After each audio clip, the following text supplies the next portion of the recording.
வென்று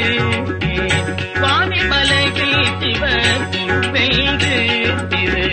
விரலை வாயினில் சூரனை வெல்து தேமதுர மொழியாய்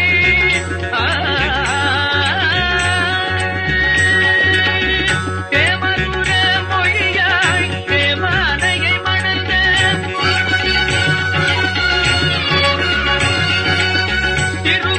திருப்பரப்பூரில் தெரிதனம் தந்த அந்த ஓராறு முகமும் ஈராறு கரமும் தீராத வினை தன்னை தீர்க்கும்.